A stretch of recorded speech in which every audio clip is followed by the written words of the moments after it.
자, 우리 이번 시간에는 크게 두 가지 이야기를 하게 돼요. 첫 번째 이야기는 영어 문장은 대체로 이렇게 생겼다라는 것이고, 이제 두 번째 이야기는 우리가 이제 그렇게 생긴 영어 문장들을 만났을 때 어떻게 독해를 할지 독해 방법들을 마련해 보는 그게 두 번째 이야기가 될 텐데, 자, 우리가 영어를 독해를 할 때 영어 문장을 딱 만났을 때, 아, 맞다, 영어 문장은 이렇게 생겼지 라는 것을 미리부터 알고 있어야 이렇게 문장 독해를 할 때 조금 더 친숙한 느낌을 받게 될 거 아니에요. 그래가지고 우리가 여지까지 우리가 배운 범위 내에서 영어 문장은 이렇게 생길 수도 있고 이렇게 생길 수도 있고 뭐 이렇게 생길 수도 있다라는 것을 한 세 단계 정도로 나누어서 한번 같이 살펴보도록 할 건데, 우리가 지금까지 공부한 것에 의하면 우리가 만날 수 있는 가장 쉬운 영어 문장이라는 것은요, 이렇게 동사의 앞뒤에 명사가 하나씩 놓여져 있는 경우예요. 우리가 동사 앞에 놓여져 있는 명사를 뭐 주어라고 부른다는 거, 동사 뒤에 놓여져 있는 명사를 뭐 일반 동사 뒤에 있는 경우 목적어, 비동사 뒤에 놓여져 있는 걸 보어라고 부른다는 것과, 그리고 각각을 왜 주어라고 부르는지, 왜 목적어라고 부르는지, 뭐 대상이니까 목적어, 그 다음에 뭐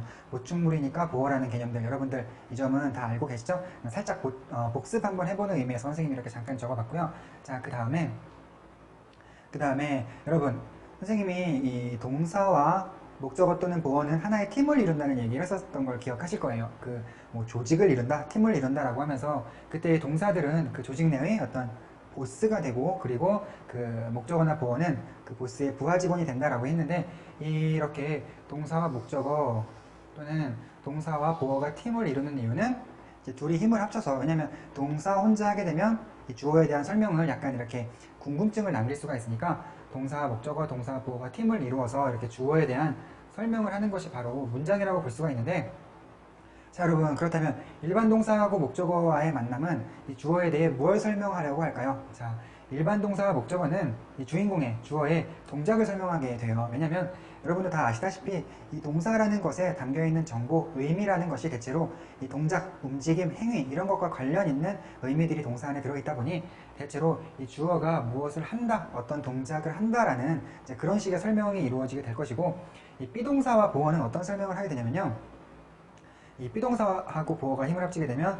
주인공의 상태를 설명한다라고 말할 수가 있어요. 그런데 여러분, 아직 이 점에 대해서는 처음 듣는 이야기죠. 선생님이 이것에 대한 설명은 우리 다음 시간 2-1 단원에서 조금 더 이렇게 보완 설명이 이루어질 테니까, 여러분 아직까지는 그냥 이렇게 좀 얼마 안 되니까 간단하게 암기를 해놓으면 어떨까 하고요. 그 다음에 우리 이런 것도 한번 챙겨봐야죠. 우리 비동사라는 것이 원래 텅 빈 공간을 가지고 있기에 이 문장 전체에서 보자면요, 우리가 이 비동사가 이 문장에 해주는 일이라고는 이 문장에 다자를 제공해주는 그런 정도의 역할밖에는 안 해요. 그러다 보니까 사실상 설명의 역할을, 이 녀석은 되게 무능한 그런 보스다 보니까 설명의 역할을 이 보어가 거의 담당을 하게 되겠죠. 그래서 이 비동사의 역할은 미미하고 보어가 사실상 주어에 대한 설명을 담당한다라고 이렇게 나와 있는데, 우리 예문 기억나는 거, 사랑은 고통이다라고 할 때에 이다는 뭐 다자만 제공하고 사랑이 무엇인지에 대한 설명은 사실상 거의 고통이 혼자 담당하고 있다고 봐도 과언이 아닐 정도로, 자, 그러니까 됐죠? 그 다음에 또 몇 가지 용어를 한번 같이 익혀볼까 하는데요.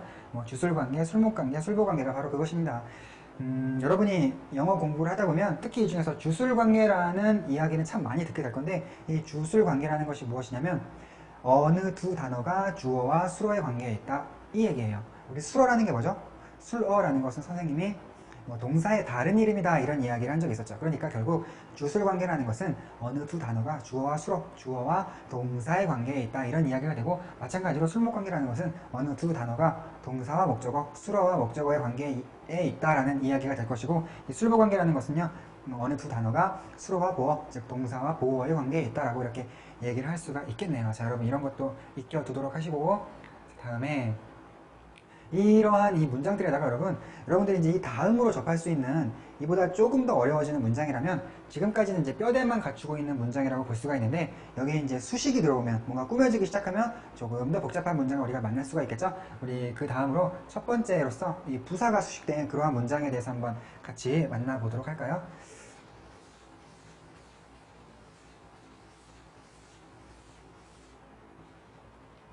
자, 이렇게 부사가 문장에 들어오게 되면요, 이렇게 동사 앞에 명사 하나씩만 있는 것이 아니고 이제 그 뒤에 부사가 이렇게 보이는 총 명사, 동사, 명사 그리고 부사라는 이 네 가지 단어로 구성된 그러한 문장을 우리가 만나게 될 텐데요.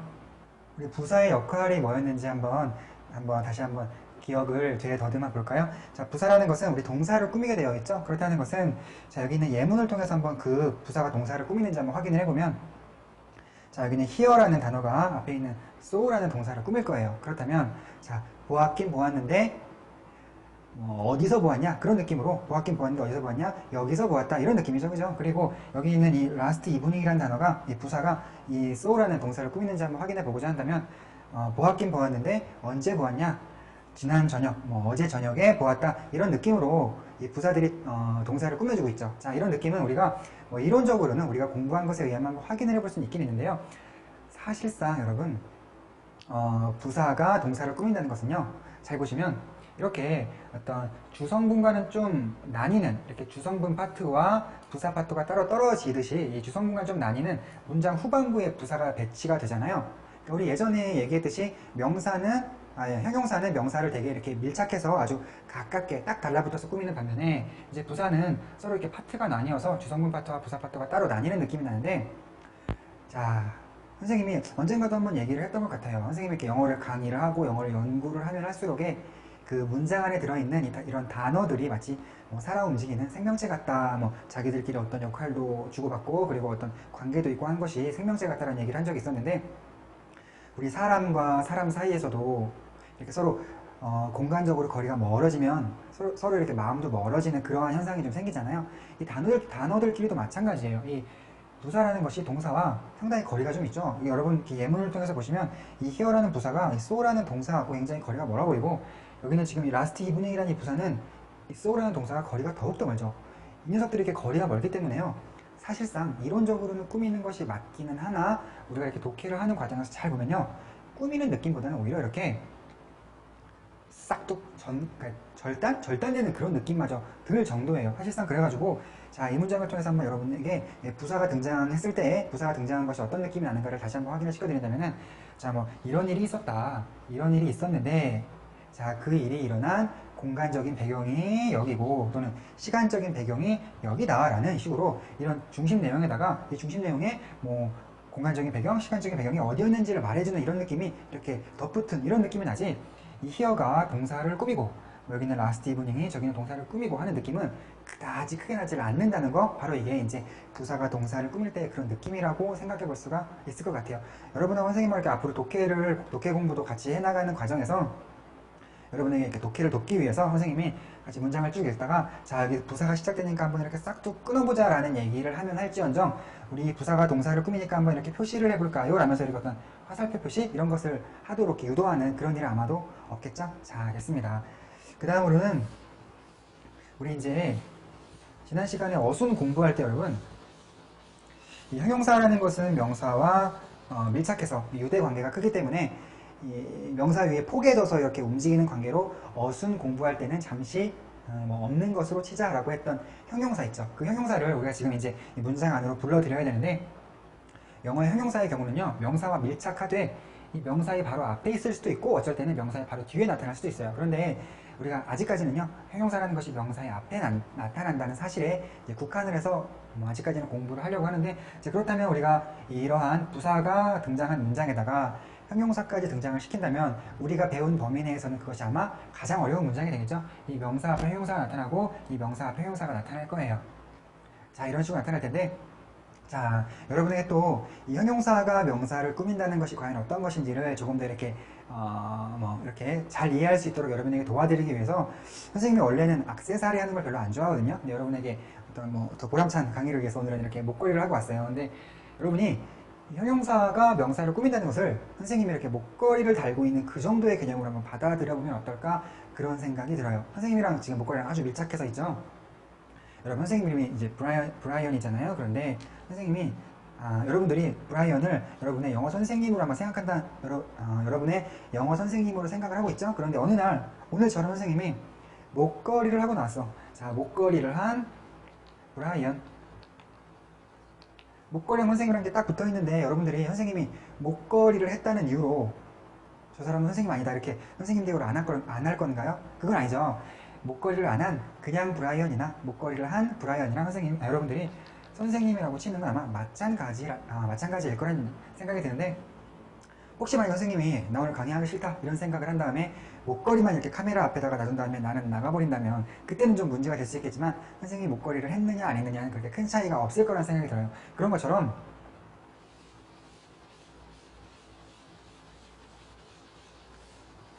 여러분이요, 누군가 여러분에게 자, 이 문장의 주어가 뭐지? 라고 물어볼 때 물론 주어란 동사 앞에 있는 명사, 이 문장의 주인공인 명사를 가리키는 말이므로 이 명사가 주어지? 라고 하실 수도 있어요. 물론 이렇게도 틀리는 건 아니에요. 그런데 보통은요, 이 형용사의 수식을 받는 명사라는 것은 마치 선생님이 목걸이를 메고 있는 거나 마찬가지로 그냥 뭐 목걸이 맺거나 안 맺거나 브라이언은 선생님이듯이 이 명사가 형용사의 수식을 안 받고 있을 때, 즉 명사 혼자 있을 때만도 우리가 그 명사를 주어라고 부르지만 이 명사가 형용사의 수식을 받고 있을 때에는요, 그냥 좀 이렇게 물론 이렇게 엄격한 관점에서 보자면 명사 혼자만 주어라고 부를 수 있겠지만 좀 이렇게 뭐랄까 관대한 관점에서 보자면요, 이렇게 명사와 형용사를 동시에 둘 다 같이 그냥 이렇게 주어라고 부를 수도 있는 거예요. 그러면 마찬가지로 이 동사 뒤쪽에서 보이는 뭐 이러한 형용사의 수식을 받는 명사의 경우에도 꼭 명사만 목적어나 보어라고 부를 것이 아니라 이렇게 형용사의 수식을 받고 있는 명사를 통째로 우리가 목적어 또는 보어라고 부를 수 있게 되는 것이죠. 자, 그래서 이렇게 여러분들이 뭐 형용사의 수식을 받고 명사가 형용사의 수식을 받고 있을 때 이 두 가지를 같이 주어 또는 목적어 또는 보어로 부른다는 걸 이렇게 여러분들이 알게 되신다면요, 아마 이런 것도 같이 알 수 있으실 것 같아요. 만약에 형용사가 없던 문장에는 주어나 목적어나 보어가 꽤나 간단해 보이지만 형용사가 명사를 꾸미러 나오게 되면 주어나 목적어나 보어가 상당히 좀 덩치가 커지는 그런 현상이 생길 수도 있다. 여러분 이렇게 이해하실 수 있겠죠? 자, 우리가 지난 시간에 영어식 육하원칙을 한번 마련해 놓았었는데 그때는 형용사까지는 생략을 한 상태였기 때문에 형용사는 뭐 우리가 영어식 육하원칙에 넣어주지 않고 있었어요. 그런데 여러분들이 그 영어식 육하원칙에다가 형용사까지 넣어서 이렇게 뭐 말을 해볼 수도 있어요. 근데 그렇다면 형용사는 이제 어떠한 말로 대표할 수 있는가? 형용사는 어떠한 말이 대표할 수 있냐면요, 여러분이 어떤이란 말을 사용하시면 돼요. 자, 그렇다면은 누구, 한다, 무엇, 어떻게, 어디서, 언제, 왜 라는 것에다가 여러분이 어떤을 집어넣으면 느낌이 다르게 바뀌겠죠. 어떤 누구, 한다, 어떤 무엇, 어떻게, 어디서, 언제, 왜 이런 식으로 바뀔 것이고, 누구, 이다, 무엇 이라는 게 있다면 어떤 누구, 이다, 어떤 무엇 이런 식으로 느낌이 바뀌겠죠. 우리 예문을 통해서 한번 그렇게 느낌이 형용사가 없던 문장에서 형용사가 추가되었을 때 어떤 식으로 느낌이 바뀌는지에 대해서 한번 알아보도록 할게요.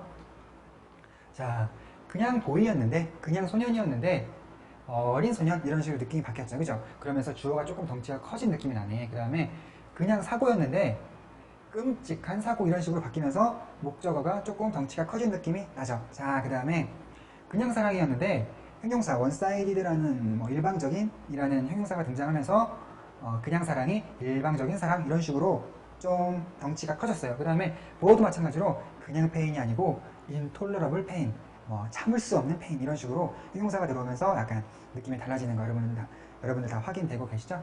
자, 됐습니다. 자, 이런 식으로 보면 우리가 한 세 단계로 나누어서 영어 문장을 우리가 간단한 문장은 한 이 정도도 보일 것이고 조금 더 어렵다면 한 이 정도 수준의 문장도 보일 것이고 조금 더 어려우면 우리가 아직까지 배운 범위 내에서 조금 더 어렵다면 뭐 동사 앞뒤에 명사가 둘 다 있고 그 명사가 각각 다 형용사의 수식을 받고 있고 뒤쪽엔 또 부사까지 있는 이렇게 쭉 긴 이런 것이 우리가 지금까지 배운 범위 내에서 보자면 가장 어려운 문장이라는 것이 이렇게 점검이 되었는데, 자, 그렇다면 우리가 이러한 문장들을 만났을 때 어떻게 독해를 어떻게 해석을 하면 되는가라는 방법을 한번 같이 마련해 보려고 해요. 우리가 근데 국어를 계속해서 읽어온 우리 입장에서 봤을 때 영문 독해를 할 때 한국 사람이 가장 애로사항, 가장 어려움을 겪게 되는 건 두 가지 이유 때문이라고 할 수가 있는데요. 그 첫 번째는 바로 국어에는 있던 은는이가 을을이 영어에서는 더 이상 보이지 않는다라는 점이라고 할 수가 있을 것 같아요. 그러면 우리가 이것이 맨날 보던 것이 없어졌으면 이제 그것에 대해서 어떤 당황을 하지 않도록 대비책을 마련해 놓아야 할 텐데, 우리가 은는이가 을을이 국어에 있음으로 해서 우리에게 주던 혜택이라는 것은 무엇이었냐면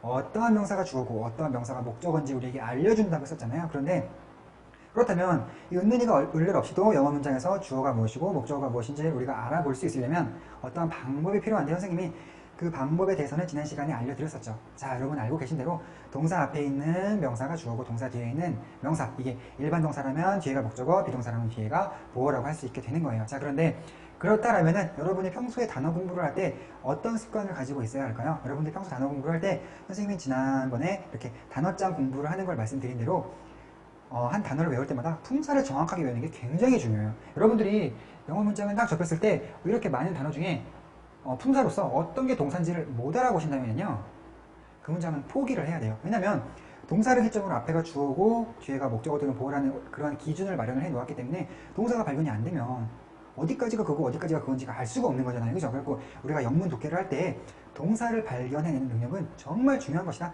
평상시부터 이렇게 여러분들이 동사를 알아보는 연습은 정말 꼼꼼하게 잘 해놓으셔야 돼요. 그리고 앞으로 여러분과 선생님이 같이 이렇게 독해를 해가는 과정에서 동사 앞에 있는 것이 주어고 동사 뒤에 있는 것이 목적어 또는 보어다라는 것을 여러분에게 조금 더 이렇게 각인시켜 드리기 위해서 앞으로 당분간은 동사가 발견되면 여러분 동사 앞에다가 슬래시 동사 뒤에다가 슬래시를 한번 해보세요 라는 주문을 선생님이 여러분들에게 할 거예요. 여러분 책에 그 B 문장 독해 기본 요령 그 밑에 1 영어는 뭐 이것이 없다라는 것 밑에 조금 더 내려가시면요, 뭐 exercise 1 한 다음에 이렇게 예제가 나와 있을 거예요. 여러분 선생님이 우리 책을 처음 공부하신 여러분들을 위해서, 이제 퍼스트 타이머들을 위해서 매번 이 정도만 필수적으로 공부하고 넘어가십시오 라고 하는 요약 정리를 제일 마지막에 해 놓잖아요.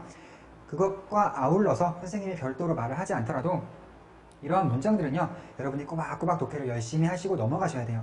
선생님이 시간이 많은 그런 시간이 많을 때는, 그 수업 시간에 좀 시간이 남을 때에는 문장을 이렇게 여러 개를 같이 독해를 해드리겠지만, 시간이 없을 때에는 몇 개밖에 같이 독해를 못 해드리고 넘어갈 수도 있거든요.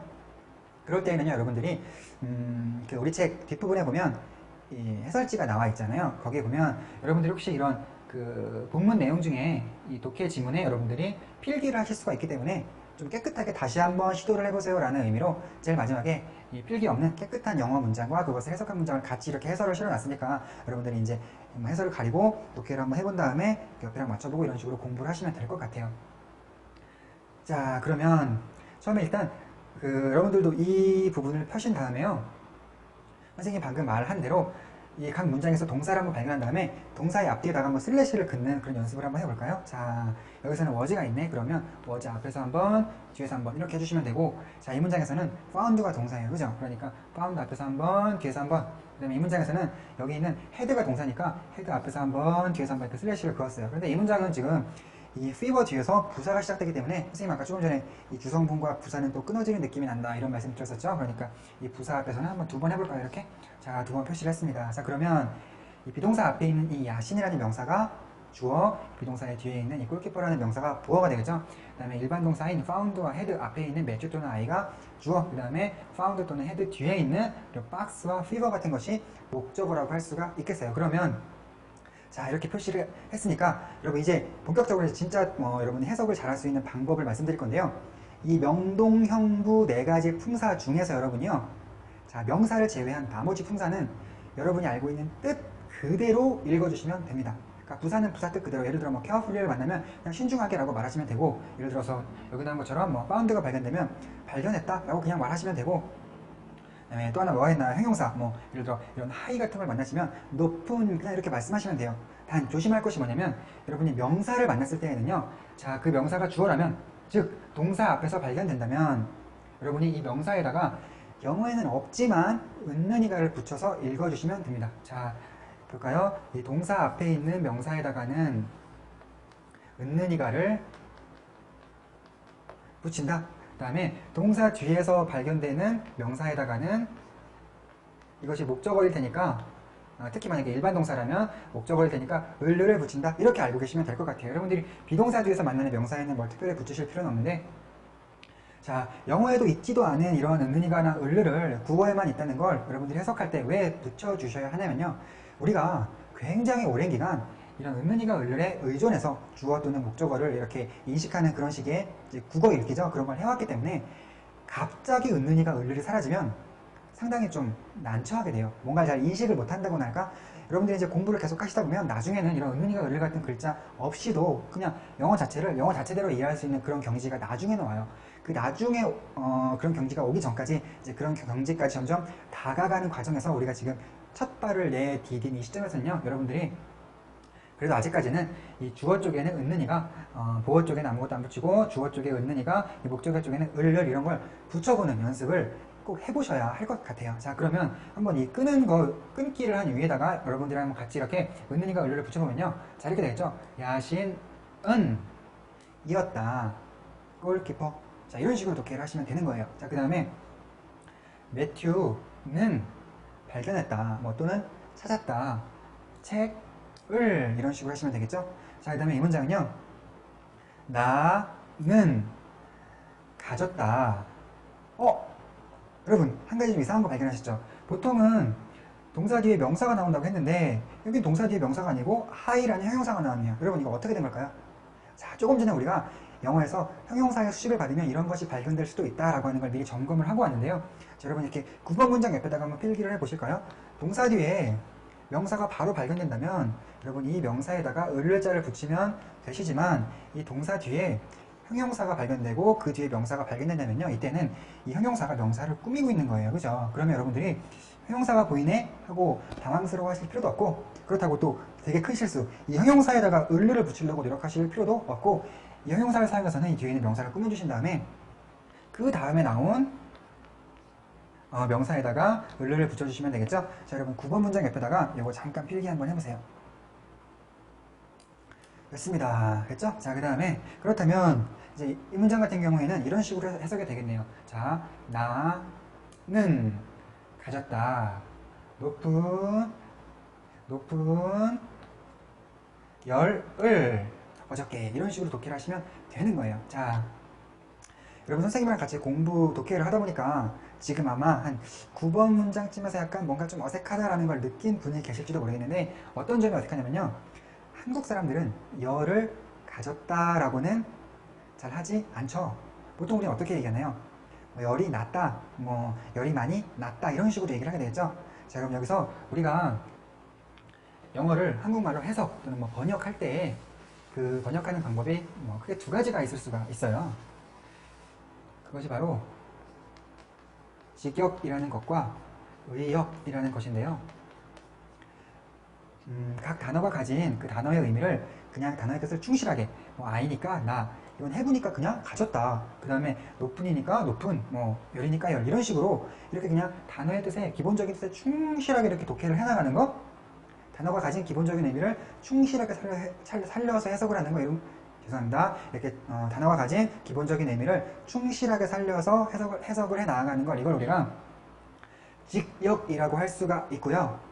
대신에 이렇게 직역을 했을 때 뭔가 좀 어색하다, 한국적인 느낌하고 잘 맞지 않는다 하여서 그걸 조금 더 이렇게 부드러운 한국말로 바꾸는 거 있죠. 예를 들어서 열을 가졌다라고 하는 것이 아니고 열이 났다, 뭐 이런 식으로 바꿔주는 독해를 우리가 의역이라고 할 수가 있어요. 여러분, 의역은요, 뭐랄까, 이렇게 영어를 공부하는 학생들의 입장에서는 지양해야 되는 것이에요. 이 의역은요, 그 번역가 선생님들 있죠.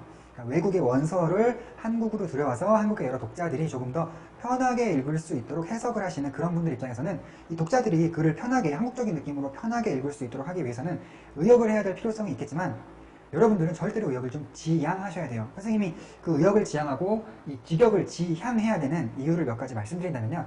자, 첫 번째, 여러분들이 이 영어를 처음 공부할 때부터 뭔가 이렇게 뭐 대충 열이 났네 이런 식으로 의역하는 이런 해석 연습을 하시다 보면요, 어떠한 길로 잘못 접어들 우려가 있냐면 이른바 대충대충 독해에 빠져들어갈 그런 우려가 있어요.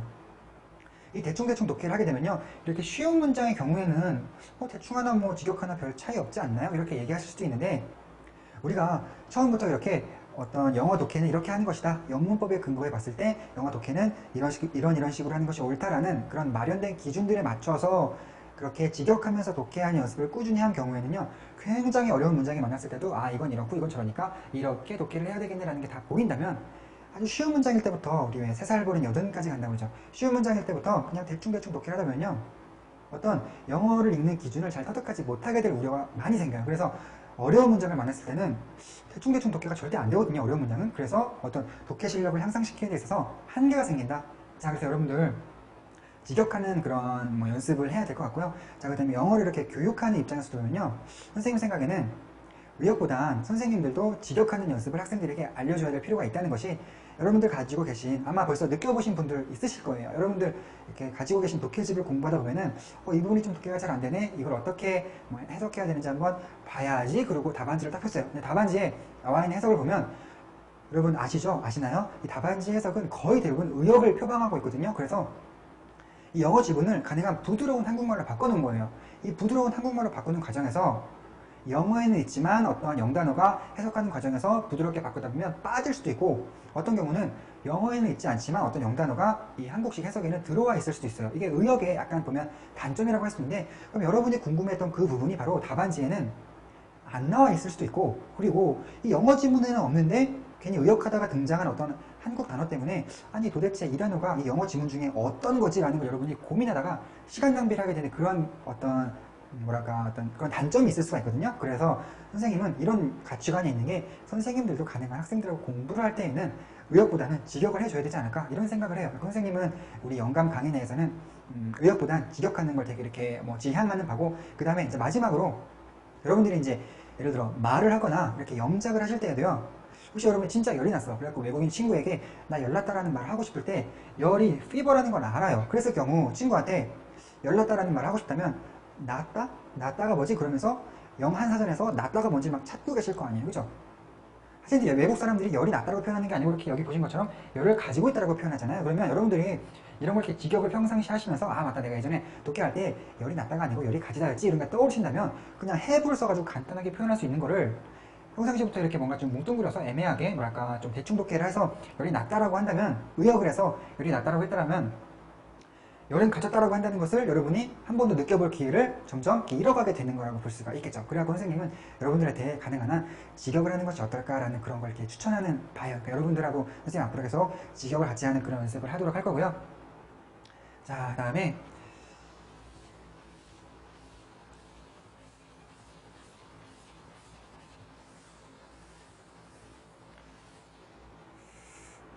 자, 그 다음으로는 우리가 영어 독해를 할 때 갖게 되는 어려움 중에 두 번째 어려움이라면 이 어순이 다르다라는 것이라고 말할 수가 있겠어요. 이 어순이라는 것이 사실 어떤 문장 성분들이 배열되는 순서다 보니까 이렇게 말할 수가 있어요. 어떤 정보가 나에게 전달되는 순서가 양쪽 언어가 다르다라고 얘기를 할 수가 있겠는데, 국어는 이런 식이죠. 주어가 나온 다음에 이제 세부 정보가 다 밝혀져요. 언제 어디서 어떻게 무엇을 한 다음에 마지막에 했다 또는 한다라는 식으로 마무리가 마지막에 지어지는 느낌이라면요, 정보가 전달되는 순서가 그렇다면 영어는 주어가 나온 다음에 바로 마무리, 누가 했다라는 식으로 바로 마무리가 지어지는 느낌이 우리에겐 들어요.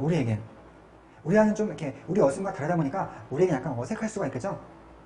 그래서 마치 어떤 느낌이냐면, 누가 예를 들어서 매튜가 찾았다라고 얘기를 한 다음에 찾았어, 뭐를 그렇게 얘기해서 책을, 그러면 그럼 언제 어디서 이렇게 얘기를 하면서 그 뒤에 점점 이렇게 뭔가 찾았다라는 말을 통해서 뭔가 못 들었던 이야기를 점점 궁금증을 이렇게 해결해 나가는 그러한 어순, 이게 바로 영어가 가진 어순이라고 할 수가 있어요. 그러면 자, 우리가 이렇게 정보가 전달되는 순서가 꽤나 다르다고 할 수 있는데, 우리가 그렇다면 이 영어를 독해하는 방법을, 그 정보가 전달되는 순서가 다르다는 것을 어색함을 적응하려고 노력하는 것이 아니고 이제 적응하지 않고 우리식 방법대로 이 영어를 독해하게 되면 어떻게 되냐면요, 자, 조금 전에 배운 대로 한번 일단 표시를 해봅시다.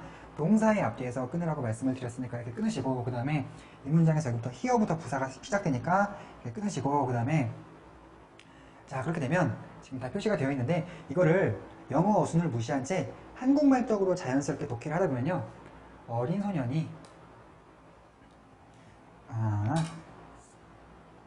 어제 저녁에 지난 저녁에 여기서 끔찍한 사고를 목격했다, 이런 식으로 돼요. 자, 우리식 어순에 맞춰서 하다 보니까 뭔가 듣기에 편안한 감은 있는데, 대신 어떤 단점이 있었죠? 자, 여러분들 보시기에 독해를 끝에서부터 거꾸로 이렇게 해 나오는 이런 현상이 생겼죠. 자, 여러분, 이런 식 독해의 큰 단점이 뭘까요? 큰 단점은 물론 독해, 여러분들이 영어를 공부하는 목표가 독해, 이 종이를 펴서 그 종이 위에 쓰여진 글자를 보고 이해하는 이런 공부에서 어떤 영어 공부가 끝나는 걸 여러분들이 목표로 하고 있다면 이런 식으로 해도 괜찮겠네요, 그죠? 거꾸로 올라와도. 그런데 우리가 이것만 하고자 하는 게 아니라, 궁극적으로는 어떤 글자를 기반으로 하는 게 아니고 말을 기반으로 하는 어떤 대화, 듣고 말하는 것까지 우리가 목표로 삼고 있다면 여러분들이 뭐 이렇게 거꾸로 이해하는 연습을 평상시에 하시게 되면요.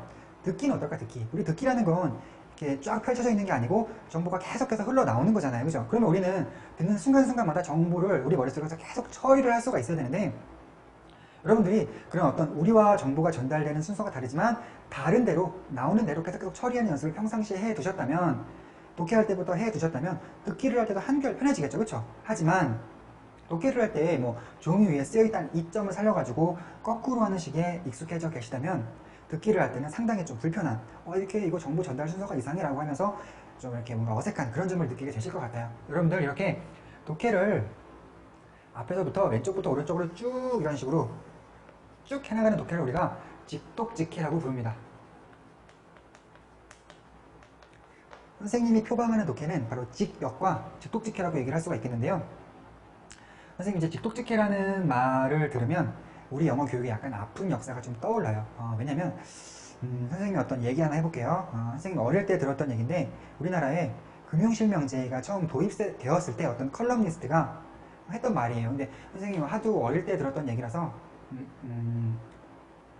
그 컬럼니스트가 했던 말이 확실한지 아닌지 선생님이 지금 약간 가물가물하긴 한데, 어떤 이야기를 했냐면 전 세계 선진국에서는요 금융실명제라는 말 자체가 없대요. 왜냐면 금융거래를 실명으로 하는 건 너무 당연하고, 그래서 예전부터 쭉 그렇게 해왔기 때문에 그러한 제도 자체가 필요 없어서 금융실명제라는 그런 뭐랄까 명칭 자체도 없는데, 우리나라는 예전에는 금융거래를 가명으로 이렇게 거래를 할 수가 있었거든요. 그러다가 어느 날 이제는 안 되겠다, 금융거래를 실명으로 하자 해서 생긴 제도가 금융실명제다 보니까 그런 제도가 도입될 때에 금융실명제라는 말이 생겨난 거예요. 그러면 어찌 보면 옛날부터 잘 해왔다면 불필요했던 용어가 뭔가 잘못됐던 걸 고치는 과정에서 탄생한 그런 용어라는 얘기죠.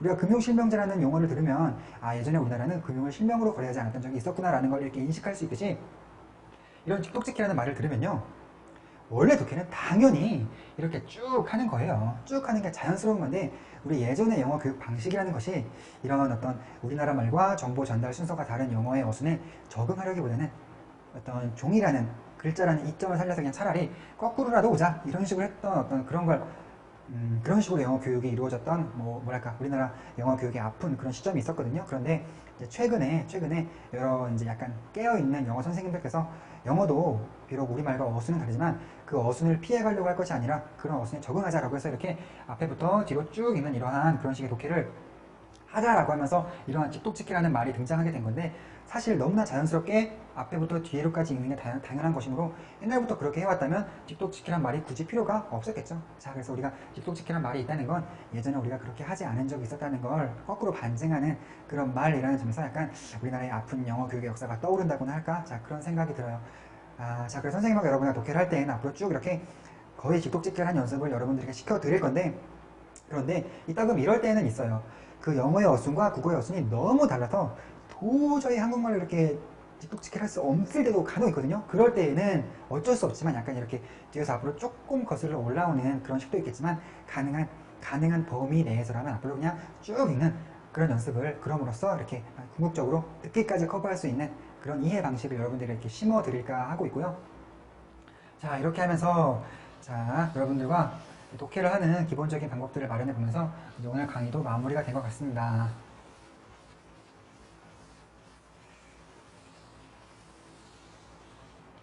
그러면 매 강의 마지막에 있는 이 퍼스트타이머를 위한 요약 정리가 지금 준비되어 있죠? 여러분이 이번 시간을 통해서 이제 꼭 암기하셨으면 하고 선생님이 바라는 것이 있다면, 이렇게 명사가 형용사의 수식을 받고 있는 경우는 이 명사뿐만 아니라 형용사와 명사를 같이 묶어서 주어, 목적어, 보어라고 부르기도 한다라는 것들 꼭 알아두시고요. 그다음에 독해를 할 때 이제 동사 앞에 명사, 동사 뒤에 명사 이렇게 나눠본 다음에 동사 앞에 있는 명사에는 비록 영어에는 은는이가가 없지만 붙여보시고, 일반 동사 뒤에 있는 명사에는 을을 한번 붙여보시라라는 거 한번 이렇게 말씀드리고 싶어요. 그리고 그 명사 외에 나머지 동사나 부사나 형용사는 그냥 여러분이 알고 있는 뜻 그대로 읽어주면 된다고 했죠. 자, 그 다음에 엑서사이즈 1의 3번과 11번 문장 구조를 품사 또는 문장 성분 기호를 통해서 한번 설명해 본다. 여러분 이제 문장 구조를 여러분들 스스로 한번 인식해서 설명해 보라는 말씀인데요. 자, 이거는요 이런 식으로 하시면 될 것 같아요. 자, 11번 문장 같은 경우에 자, 젊은이니까 형용사, 소년이니까 명사, 보았다니까 동사, 그 다음에 이런 더 같은 관사는 아직 관심 갖지 마시고요. 뭐 끔찍한 형용사, 그리고 뭐 사고니까 명사, 그 다음에 here 여기서 부사, 그 다음에 이 last evening이라는 건 두 단어가 함께 부사, 이렇게 보신 다음에 자, 뭐 이런 것도 표시해 보시면 좋겠죠? 이렇게 표시해 보신 다음에 여기 있는 형용사가 명사를 꾸미고 있네. 여기 있는 형용사가 명사를 꾸미고 있네. 자, 우리는 이 형용사와 명사를 묶어서 주어라 부르고, 또 우리는 여기 있는 형용사와 명사를 묶어서 이렇게 일반 동사의 뒤에 있으므로 함께 목적어라고 부른다. 자, 이 표시를 하시면서 방금 선생님이 한 것처럼 여러분도 설명을 하실 줄 알면 될 것 같아요. 자, 여러분 어떤가요? 우리 이제 드디어 영감 이 파트 1 중에 라운드 1을 마쳤어요. 점점 앞으로 이 파트 1 강의를 통해서 여러분에게 어떤 영어의 대단히 중요한 기초공사라고 할 수 있는 이런 뭐 앞으로 나올 것들이 문장 형식, 그 다음에 뭐 자동사와 타동사 그런 것들과 비롯해서 뭐 어떤 의문문, 뭐 명령문 이런 것들과 하여튼 뭐 지금 다 얘기하기는 좀 그렇지만 굉장히 많은 기본이 되는 것들을 여러분과 함께 공부해 보려고 하거든요. 자, 여러분 앞으로 선생님과 함께 계속해서 열심히 공부하시도록 할 거죠. 자, 그럼 앞으로 계속해서 여러분들을 만나 뵙도록 하겠습니다. 자, 감사합니다.